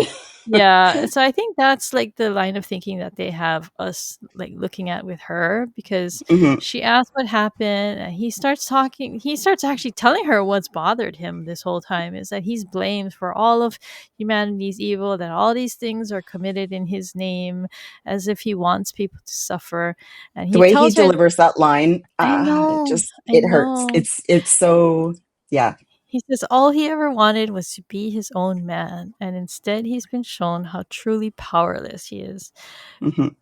Yeah, and while he's saying all this, she's walking behind him, and she sees the body of the preacher. He's, which I have to wonder, like, how did Lucifer not see him there? I think we know why Lucifer, because he's just like He's so one track down. mind. I'm sad. I just ruined all my good liquor. Now I have to come down and have this bar slop. Ew, well liquor, gross. Like, But like, while like he's also talking about how like even her, like she's the one person he can trust, and even Thought she he can be could. turned even she can be turned against him, and it is as if on cue, she's like she draws her gun on him and says, "You're under arrest." And I Yeah, mean, he sees the preacher dead on the floor. He's got a gunshot wound in the center of his forehead, and he's just like, "Oh, not this too." But yeah, yeah, it ends with her saying, "You're under arrest." I cannot imagine seeing this on a week to week basis and it ending on this kind of cliffhanger. I would have been like, right? no. I know. Yeah, I mean, when I started watching it was I had the first two seasons like that were free, and then I had to watch the third season week to week, and I was like, what is happening?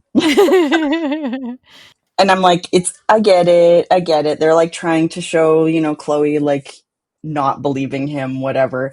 But that gets backtracked really quickly in the beginning of the next episode, and I'm like, I don't know, she like really genuinely seems to be like arresting him and all nervous and like, put your hands up. So I don't know if I completely buy the way they like at the beginning of the next episode. She's like, no, of Yeah. course I believed you. Like, I feel like that's really? like a I feel like that's a Yes. common like transition between cliffhangers, like even like before commercial breaks kind of thing, where they Hmm. just immediately walk it back. So You're like, I still remember what happened there. I know. Sorry, guys. I need to convince the editors in the room who, keep notes on these things. Okay, speaking of notes, rewatch checklist. Okay, Hmm. couch watch. It's still the same couch. We keep saying Hmm. that the couch is gonna change, but it hasn't It's gonna. changed. It's gonna next season. It's next season now. It's gonna. We are manifesting it's gonna be the couch, the same couch, the whole show, and we're gonna be like, no, what happened? It'll be like, what's the This is the Mandela couch. the two versions of spelling the Bernstein Bears or Oh whatever? god. Like, we'll just Oh. be like, it's the Bernstein It's Bears couch. Berenstein Bears. I still maintain that it's Berenstein. I come from the Berenstein universe. Maybe that tells you what timeline you're in. Oh boy. Okay, Devil Face, we can add the Church of the Dark Prince member who does his girly scream. Yeah, We said earlier, the title line is said by Malcolm and chest hair watch. In the beginning, they show he's in his black and red bathrobe when Maze is throwing things at him. No chest hair. no chest hair. Yeah. And also, as a side bonus, there was when they're looking at the painting and the big ripped red devil dude is there, and Chloe is like, looks just like you. Lucifer, Lucifer is like, I I manscape. manscape. So, confirmation from the devil himself. He takes care of the business sometimes. All right, LuciTunes. There are a couple that I really liked from this one. There's "Mess Around" by Caged Elephant. They use a lot of Caged Elephant songs in this show. Hmm. Uh, there's "Let Me Get It Out" by Born Ruffians. I actually really like this song. It's only used very briefly in a transition when they're driving to a crime scene, but I've listened to it a lot on like my playlist, and it's such a good song. There's "Dead Stop" by Negative Approach. Confessions by Animal, and there's Eyes That Kill by Kobiku. That's at the end when Lucifer sat at the bar. Hmm. There were a couple that I just wrote. I think I also liked whatever was playing when Amenadiel and Maze have their like no words scene. Yeah, I think that's the Confessions one. Yeah. Yeah, that was a good one. So the good, the bad, and the crispy. My good is when Lucifer's hanging back on the street because he doesn't want to be close to Chloe. Or just in general, I just like when he's keeping his distance. Hmm. I think my good is the Lucifer and Trixie exchange. It's brief, but it just makes me laugh. I love their relationship so much, and the respect that he's like, I like your style. Here's $100 because I'm pretty sure he hands her like a Yeah, it looks like $100 bill. Mm-hmm. Why would he carry Mm-hmm. 20? Lucifer is not the type, I think. Like, what has he ever bought that cost $20? Yeah. Obviously. So I had a hard time with the bad. I guess the only thing would be Malcolm's devil worship, but that's also good because it was supposed to be that bad. So Mm-hmm. it was so cringy, but it was intentional. So I have two I have two very specific bad things. One is when they're at a crime scene, and I'm sorry, I feel very sad. I'm sorry for this actor, but like there's like an actor who gets one line that's like, "Detectives, I have something to show you." And I'm just like, "Oh no, like Ella, where are you? Like we just need stop giving the background actors lines. It's not good." And the other one is like I don't know. Maybe it's just because I work with freaking letters all day, but the fact that they assume that it's an M, it doesn't. It's not shaped like an M. Like if you look at an M and a W with serifs, which it has, yeah. it's not just upside down. Like I looked at it and I was like, well, it's a W. Yeah, because the W has the arms going out. M's go Yes, straight down. yes. So Yeah. it just annoyed me that it was like it's it was the kind of like hand wave where I was like, no, no, wait a second. You guys aren't going to even just acknowledge that maybe it's not the other letter that Yep. Yep. really, really. So that's, and then when they actually show it up close. I'm like, it's W. Like, just do you guys know how like fonts work? Like, I'm offended that you thought this was an M. So yeah, that's my. Well, actually, now that you bring that up, you know when Chloe's rearranging the implants, she's like, "These are letters," and I was just like, "Are they? They didn't look They like look like letters to me." worms. They look like maggots. Okay, like how did you get letters out of this?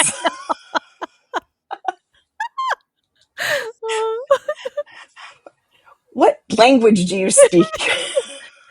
It's the Latin alphabet. We literally use the Latin alphabet, you guys.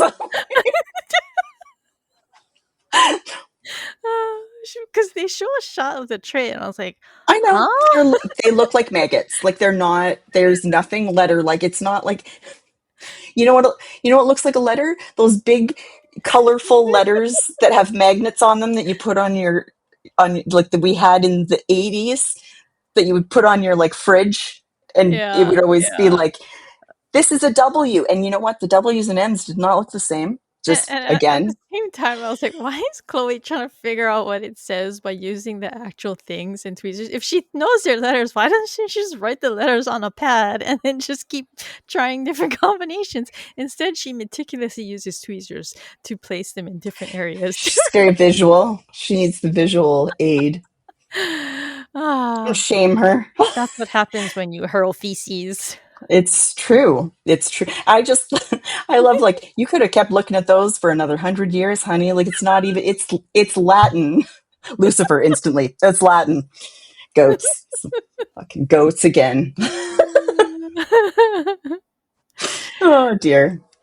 Okay, so Yes. my crispy is the ending scene with Lucifer at the bar when he's basically pouring his heart out to her and telling her what's been bothering him this whole time because he's come to a realization of what's so bothersome to him about this case. So My crispy is along the same lines. It's basically the way that if you start at the beginning of the episode and you go all the way through, Lucifer has these like not long monologues, but periodic monologues throughout. And if you tie them all together, it's it just is such it's such a powerful look at why he is the way he is, mhm.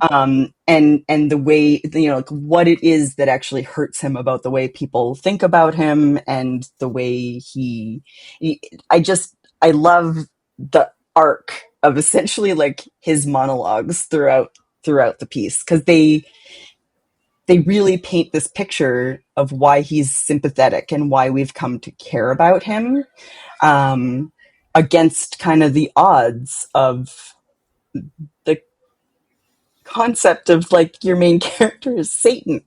Like you don't think Yeah. like, hey, I mean, that's what hey, makes bro. him so interesting as a Lucifer Yeah. character, right? It's like this man is deeply hurt and deeply Hmm. traumatized, and he's in therapy. So I like that And concept. we start to realize why, and that even that a lot of those hurts are pretty valid. And why would, like, and sometimes when you're editing and there's like too much information given via dialogue, Mhm. kind of, and this wasn't like that. Like each time he has this kind of speech, like, to the I think it kind of starts with the Satan worshippers, where he's like, you should be ashamed of yourselves. And you can almost feel that there's a part of him that feels ashamed that his name is connected. Like there's like Yeah, a bunch of, and then it goes from that to like, these kids are innocent. I wouldn't hurt them. I'm not a monster. And then it's, each time it escalates, and he's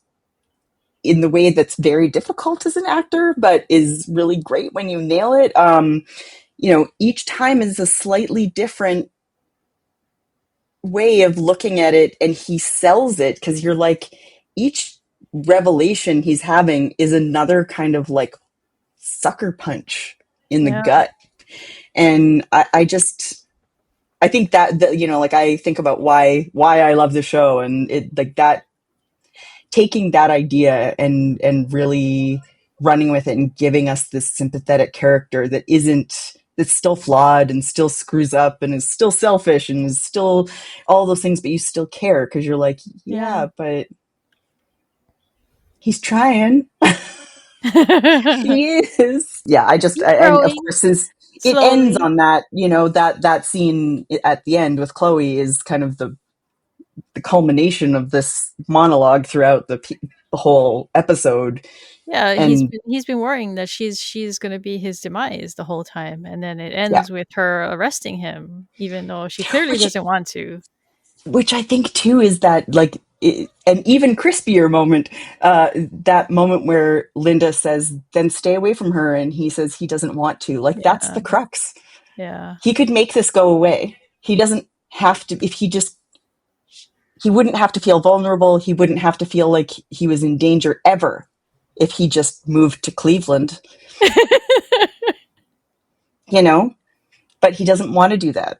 And recognizing and being able to say, I don't want to do that. I think it's almost more important because we know what he wants. We know all the things that he says that he wants to do. Like he wants to drink and have fun and party and have sex with beautiful people and all of the stuff. We know that's what he wants, but what he doesn't want is to give up this yeah, real thing. yeah. So it's such a good, and then we're going to head into the final episode, which is just like so good. So good. All right, we're gonna take a quick break and come back with our new Lucy quiz. Let's see how Tara Ah, does.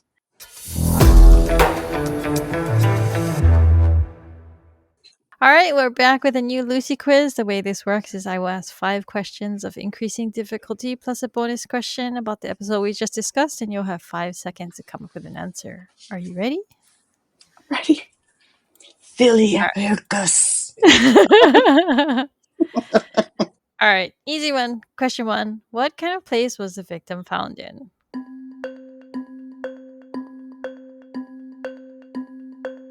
A theater. Yeah. Question two. What is the Kraken?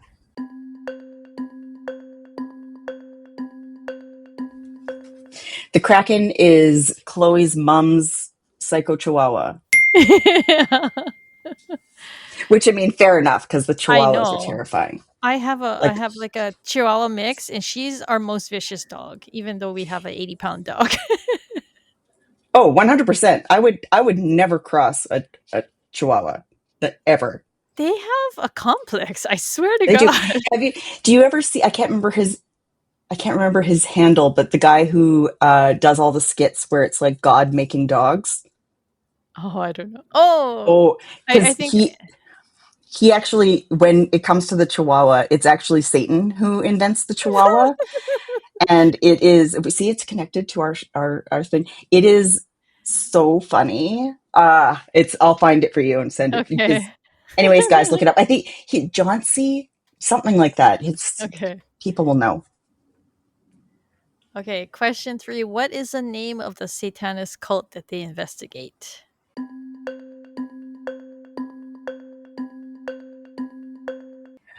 Church of the Dark Prince. There you go. Good job. Although I saw Tara looking at her notes. I wrote notes specifically for this purpose. I'm just giving you crap. Okay. Question 4. How much does it cost to join the Church of the Dark Prince?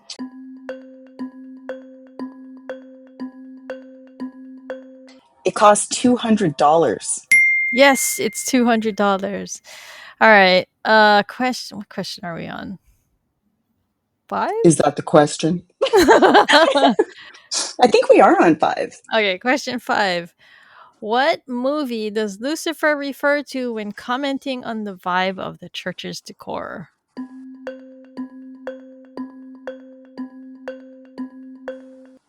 Oh, Eyes Wide Shut. Oh, very But good. he didn't bring his mask, Yeah. his his creepy mask.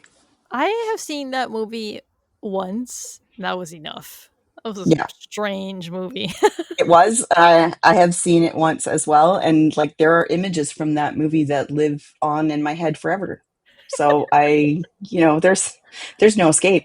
Once is plenty. Okay, bonus question. What is the street preacher's real name?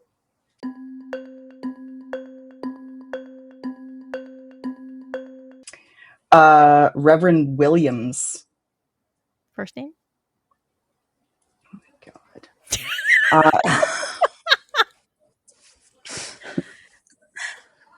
I don't know. It's Jacob. Oh, But Jacob. that's okay. We'll give you that anyway because he is referred to as Reverend Williams. Plus the Okay. W and the M, Yeah. not the same. It's very hit you over the head. Here's Preacher Williams on the news with Lucifer Morningstar. Preacher Williams with a W is caught up in an altercation with Lucifer, capital L, Morningstar, capital M. For those of you who haven't studied typography, the M and the W are not the same letter, just flipped upside down. The rest of you will probably just think that this wasn't a plot hole. Sorry, LD. Okay, any last thoughts? I really like this episode. I love this episode. I've seen it so. Oh, I remember, and you didn't mention it, and I was going to say it because it's my other piece of comics Oh, yeah. lore, which is the spin-off comics. So there's actually 2 sets of spin-off comics, but the long set of spin-off comics was written by author Mike Carey, which is Corazone's real name.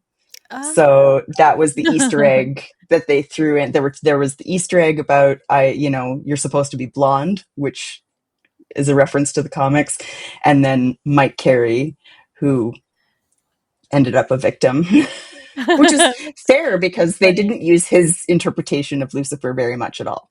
Yeah. That's it. That's all I had to share with you. My random comics knowledge. I did read them. They were interesting. Yeah, I've actually never read them. I have read like Sandman, so I've seen like Yes.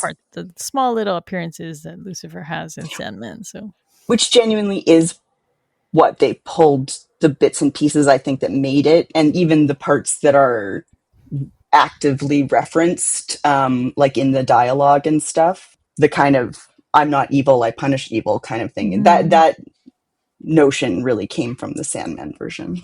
Yeah, and Tom Ellis really delivers his lines really well. So well. Like when you can be mad and hurt and in pain and like Mhm. frustrated all at the same time, and you're just like, ooh, what a mess. Give me more. Like, Speaking of Sandman, though, I finally had the time to rewatch season 1 so that I could watch season 2, and I I really enjoyed season 2. It was I know. very well done. I Did you haven't watched did you season watch it? 2 yet. I loved Yeah. season 1. I thought like Tom Sturridge was such a good dream. He He was really was. perfect for the role, and his hair Hmm. looks really good in season 2. You gotta Yeah. when you watch it, his I hair is yes. so on point. It was so accurate to the comics. Oh my My goodness. mother, the one with the scar on her butt, she is coming to visit me, and I think we may watch it because I know that she too has watched the first season, but we are both kind of like waiting to watch the second season together Mm. because that's the brand of nerds we are. Just Yeah, remember, I kids, you're you're never gonna too old to watch nerdy stuff with your mom. goals. I would like to eventually be the mom to watch that with my Exactly. kids. You're doing very well at being nerdy so far. So, you just got to hope that your kids keep appreciating the nerdiness quotient. Gotta raise them right on the nerds, You on the really nerd do. stuff. You got to get them young, really infiltrate in there, supply the like, oh, look, we're watching Star Trek again. Not that my parents did that. They did.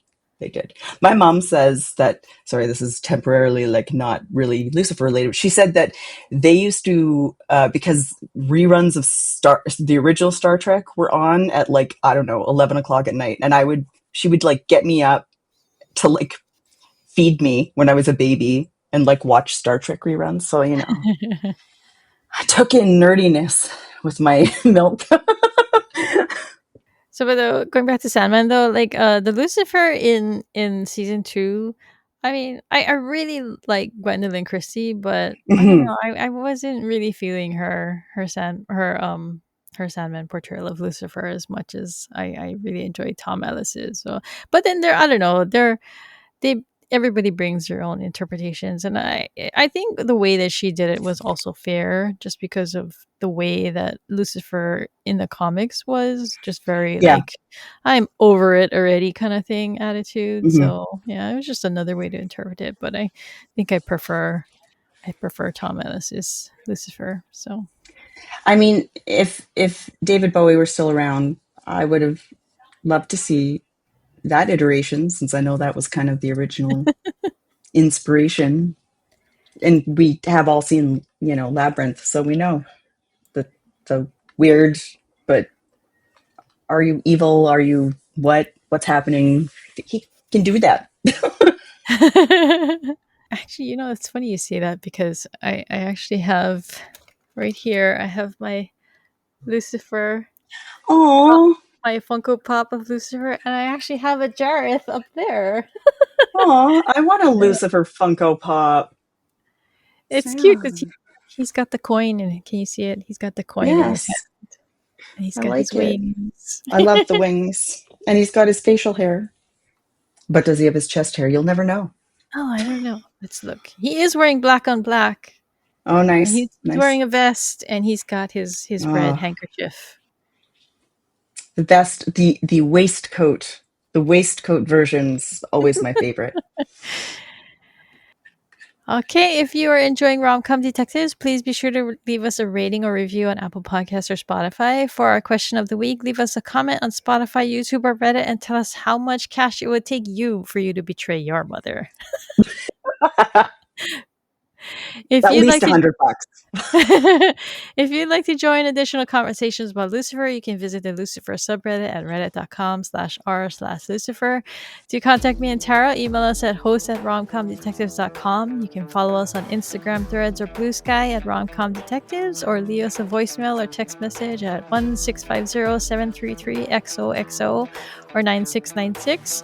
This episode of Rom-Com Detectives was recorded on September 21, 2025. Rom-Com Detectives Lucifer Unit is co-hosted by Kristen Watanabe and Tara Avery and is produced by Pico's House.